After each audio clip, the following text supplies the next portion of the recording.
Evangelio según San Lucas, capítulo 6, versículos 6 al 11. Aconteció también en otro día de reposo que él entró en la sinagoga y enseñaba, y estaba allí un hombre que tenía seca la mano derecha. Y se le acechaban los escribas y los fariseos para ver si en el día de reposo lo sanaría, a fin de hallar de qué acusarle. Mas él conocía los pensamientos de ellos, y dijo al hombre que tenía la mano seca: levántate y ponte en medio. Y él, levantándose, se puso en pie. Y entonces Jesús le dijo: os preguntaré una cosa. ¿Es lícito en día de reposo hacer bien o hacer mal? ¿Salvar la vida o quitarla? Y mirándolos a todos alrededor, dijo al hombre: extiende tu mano. Y él lo hizo así, y su mano fue restaurada. Gloria a Dios.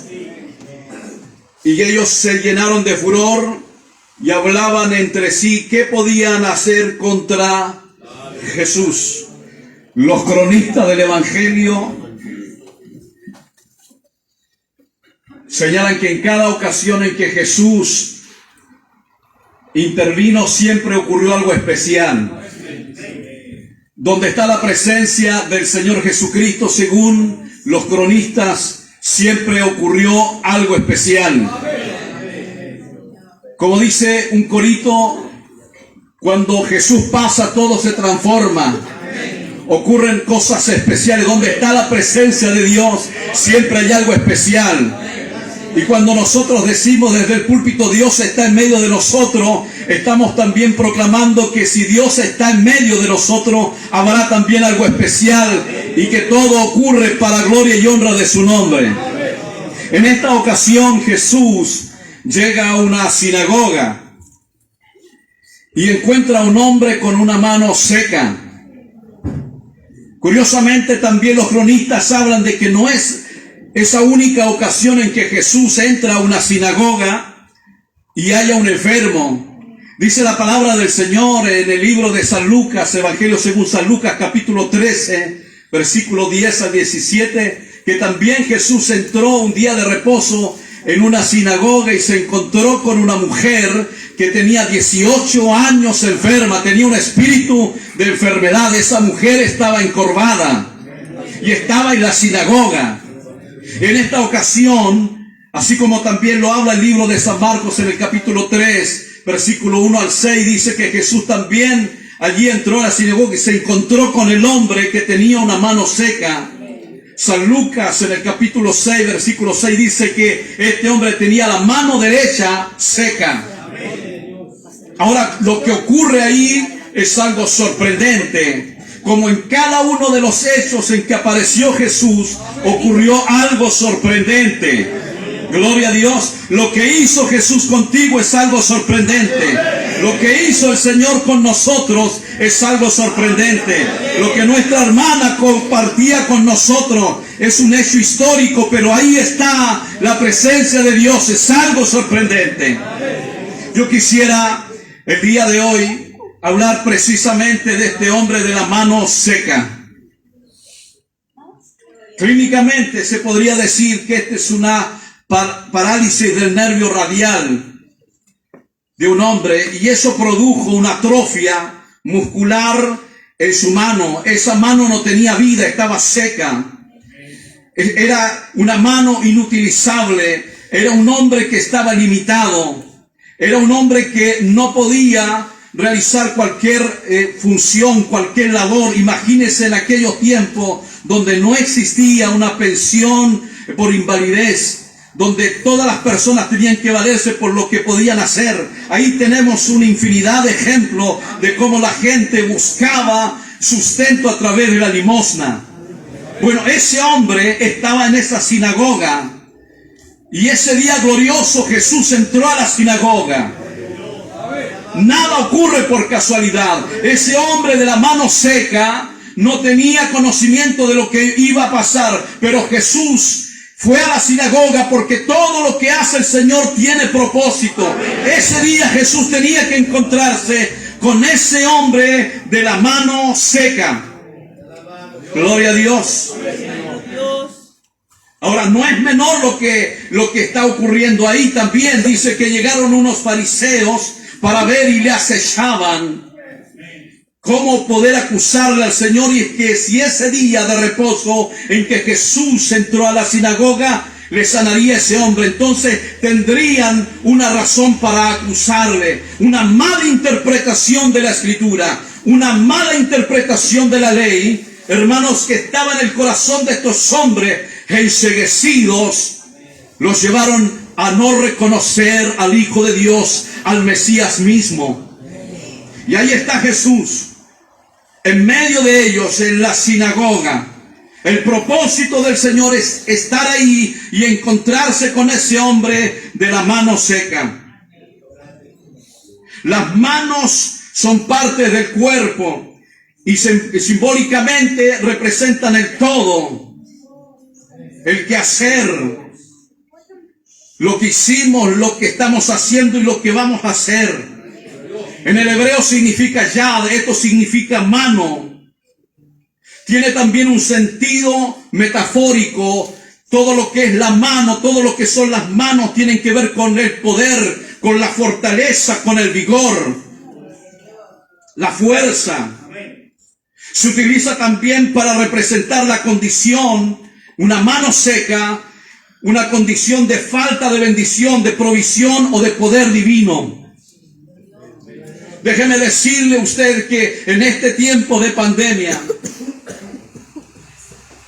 las estadísticas en los países, sobre todo en los países europeos y norteamericanos, como es Estados Unidos, es sorprendente y es triste cuántos dejaron su ministerio, cuántos terminaron con sus manos secas, sin la bendición, sin la autoridad de Dios.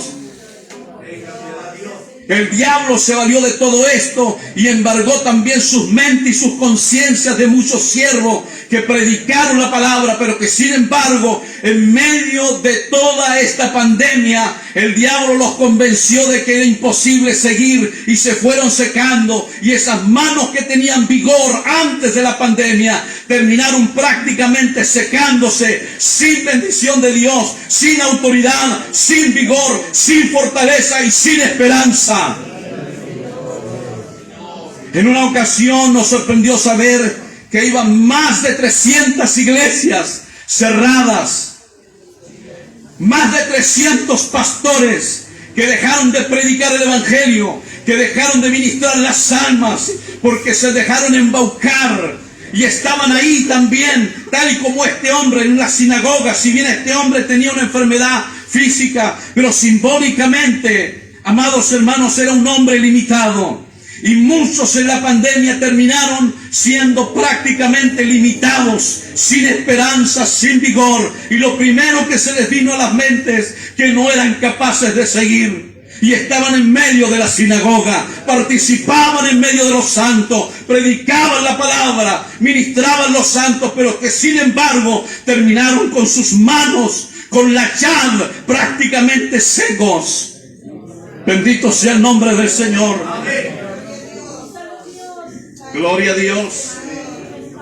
Sequedad espiritual, desolación, eso representa la mano seca. El Salmo 137, versículos 5 y 6 dice: si me olvidare de ti, oh Jerusalén, pierda mi diestra su destreza. Esto no se distancia mucho de lo que está pasando también en nuestro país. Porque si bien algunos están aún ahí enfrente de una obra, han terminado siendo simplemente activistas, con grandes iglesias, con una infinidad de gente que les asiste, con un poder económico tremendo, lo decía el pastor anoche, pero que sin embargo igual han perdido autoridad espiritual, se ha perdido la esencia de Dios, se ha perdido esto que es la bendición de Dios.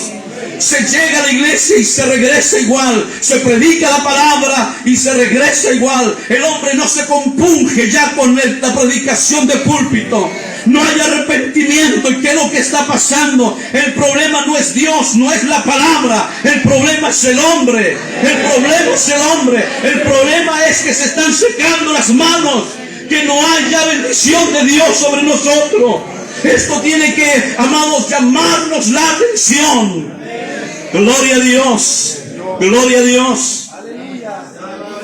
Se ha dicho en estos días de que se extraña de que algunas iglesias, en vez de ir sumando cultos y actividades, los han ido disminuyendo. Ya no son los mismos días de culto. Ya no son los mismos días que se abre la iglesia para servir al Señor. Se han ido disminuyendo.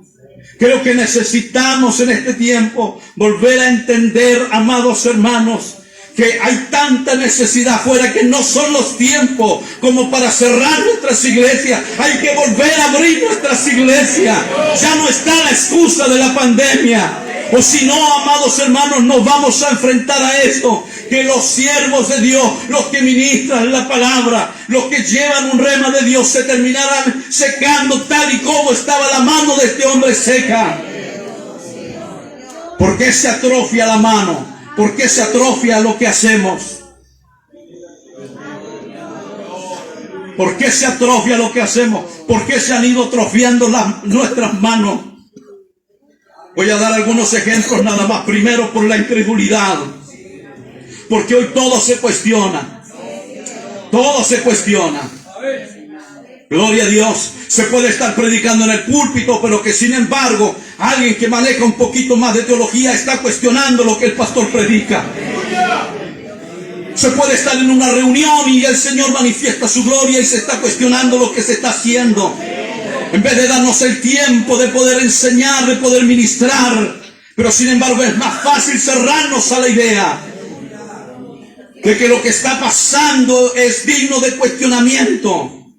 Porque, amado, hacer el esfuerzo de discernir en el Espíritu las cosas que son del Espíritu cuesta trabajo. Y eso significa, y es un sinónimo de que estamos secándonos. Gloria a Dios. La incredulidad. Escuche bien. La palabra de Dios nos dice ahí en el libro de San Juan. Libro de San Juan. Capítulo 20. Versículo 24-25. Y aquí hay una mano que se acciona por la incredulidad. No porque ha creído, sino que se acciona por la incredulidad. Pero Tomás, uno de los 12, llamado Dídimo, no estaba con ellos cuando Jesús vino. Y le dijeron, pues, los otros discípulos, el Señor hemos visto, al Señor hemos visto. Él le dijo, si no viere en sus manos la señal de los clavos, y metiera mi dedo en el lugar de los clavos, y metiera mi mano en su costado, no creeré. Estamos próximos a veces a levantar nuestra mano, no para creer, no para accionar en fe, sino para poner en duda lo que Dios hace, sino para cuestionar al otro, para frenar al otro. Nuestras manos, amados hermanos, lo que hacemos tiene que estar todo dirigido por Dios. Cuando comencemos a vivir, amados hermanos, una plena espiritualidad, créame que veremos resultados poderosos. Gloria a Dios. Esto no se trata de números. Pudiéramos crecer y crecer y crecer, pero si estamos perdiendo el vigor del Espíritu, si estamos perdiendo la frescura del Espíritu, ¿de qué nos vale? Si estamos perdiendo la autoridad de los púlpitos, si los pastores pierden la autoridad del Espíritu, ¿de qué pudiera servirnos crecer y crecer si en los pocos no hay autoridad? Gloria a Dios. Santo es el nombre del Señor. Gloria a Dios. ¿Por qué se atrofia la mano? ¿Por qué se seca la mano? Gloria al Señor. Hay un ejemplo ahí en el Antiguo Testamento. Primer libro de Reyes, en el capítulo 13. He aquí que un varón de Dios, por la palabra de Jehová, vino a Judá, a Betel, y estando Jeroboam junto al altar para quemar incienso, aquel clamó contra el altar por la palabra de Jehová y dijo: altar, altar, así ha dicho Jehová, he aquí que a la casa de David nacerá un hijo llamado Josías, el cual sacrificará sobre ti a los sacerdotes de los lugares altos, que queman sobre ti incienso, y sobre ti quemarán huesos de hombres. Y aquel mismo día dio una señal diciendo: esta es la señal de que Jehová ha hablado. He aquí que el altar se quebrará y la ceniza sobre él se derramará. Cuando el rey Jeroboam oyó la palabra del varón de Dios que había clamado contra el altar de Betel, extendiendo su mano desde el altar, dijo: prenderle. Mas la mano que había extendido contra él se secó y no la pudo enderezar. ¿Por qué se seca la mano? ¿Por qué se pierde la autoridad? ¿Por qué no está la bendición? Porque a veces no hemos discernido espiritualmente las cosas que son de Dios. Vuelvo y repito, es más fácil ir contra eso que darnos el tiempo a la oración y buscar el rostro de Dios y discernir lo que viene de Dios.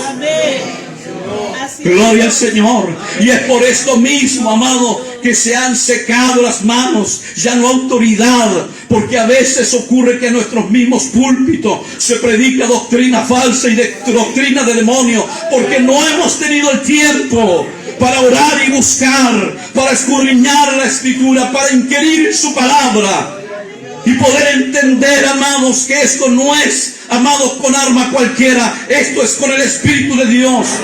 Poder tener un hombre que tiene un segundo, un tercer año básico y pudiera juntar las letras para predicar, pero si ese hombre tiene el Espíritu de Dios, lo tiene todo para la iglesia. Aleluya, gloria a Dios. ¿Por qué se secan las manos? ¿Por qué se atrofian las manos? Gloria a Dios. Tercer ejemplo, gloria al Señor. Porque muchos se comprometieron a seguir al Señor, y muchos dijeron al Señor que sí, y muchos al ministerio dijeron amén, yo iré. Sin embargo, cuando se ven las cosas difíciles, se tiende a pensar de que no somos llamados, que no es para nosotros, que la circunstancia es tan difícil y que no puedo continuar. La palabra del Señor en San Lucas 9, capítulo 62 dice: y Jesús le dijo: ninguno que poniendo la mano en el arado mira hacia atrás es apto para el reino de Dios. Gloria al Señor, gloria a Dios. Si hay gente que vive pensando que la responsabilidad le quedó grande, si la gente vive pensando que Dios se equivocó, si no da valor a lo que Dios le ha dado, si todo el tiempo se cuestiona, ¿cómo podrá permanecer con vigor y con autoridad? Fiémonos de Jehová el Señor. No nos confiemos en nuestra propia prudencia. ¿De quién dependemos? Del príncipe de los pastores. Nadie dijo que sería fácil. Nadie dijo que sería fácil. Nadie nació sabiendo cómo pastorear una iglesia. Nadie nació sabiendo cómo gobernar un rebaño. Sin embargo, por la gracia de Dios hemos sido llamados. Nuestra dependencia debe ser total y absoluta de Dios. Porque si nos hemos comprometido con colocar la mano en el arado, aunque vengan dificultades, sepa usted que nuestros ojos tienen que estar puestos en Jesús, el autor y el consumador de la fe. Aleluya. Gloria a Dios. Gloria a Dios. Santo y bendito sea el nombre del Señor. Traigo a la memoria lo que un hombre sostenía en su mano cuando Dios le llamó posiblemente a una misión imposible, pero que sin embargo en este llamado el Señor le ofreció todo su apoyo. Tanto fue la dependencia de este hombre que le dijo: Señor, si tú no vas con nosotros, de aquí no nos movemos. Éxodo capítulo 4. Escucha, amado pastor, guía de obra, encargado, líder. Escucha, hermano, hermana. Entonces Moisés respondió diciendo: he aquí que ellos no me creerán, ni oirán mi voz, porque dirán: no te ha parecido Jehová. Y Jehová dijo: ¿qué es eso que tienes en tu mano? Y él respondió: una vara. ¿Qué es lo que recibiste del Señor?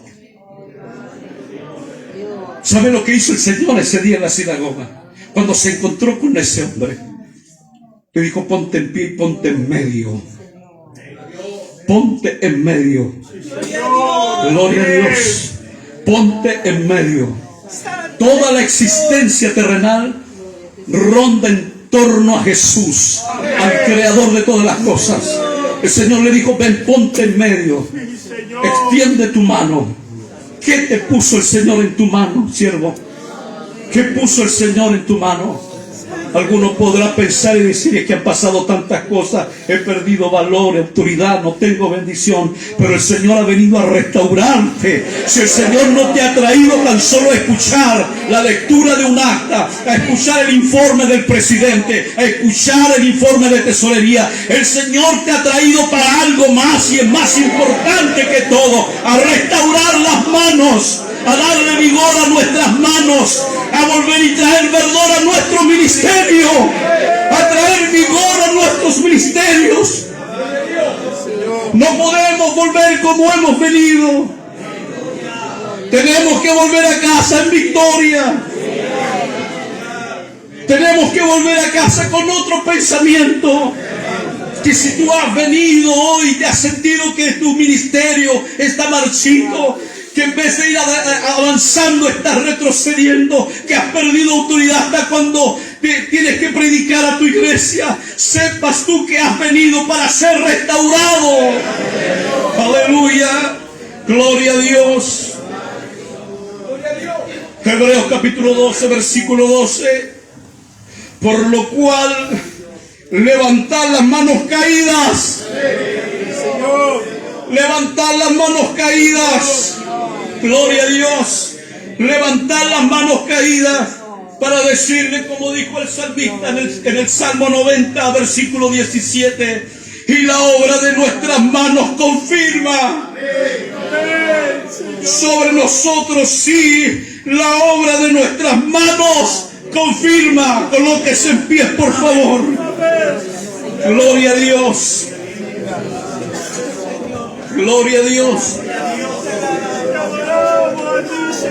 Vamos a hacer un ejercicio de fe hoy día. Para terminar con esto, Hebreos 12:12. Levantar las manos caídas. Levanta tus manos, siervo de Dios. Sierva del Señor, levanta tus manos. No cuestiones nada. Porque una de las cosas que han ido secando nuestros ministerios es cuestionar, es sentirnos que nada valemos, que habiendo colocado la mano en el arado a veces pensamos mirar hacia atrás. Pero Señor, tu palabra nos dice que debemos de mirarte a ti por sobre todas las cosas. Siervo de Dios, vamos a orar en el nombre del Señor para que lleves la bendición, para que traiga el Señor verdor a tu ministerio. Ya no hay excusa. Si en otros países ocurrió, si en alguna parte del país ocurrió que se cerraron las puertas de los templos porque algún siervo se sintió cansado, porque ya perdió la bendición o perdió la autoridad, vuelve a tu iglesia y vuélvete a gozarte en tu rey y en el rebaño que Dios ha puesto a tu cuidado.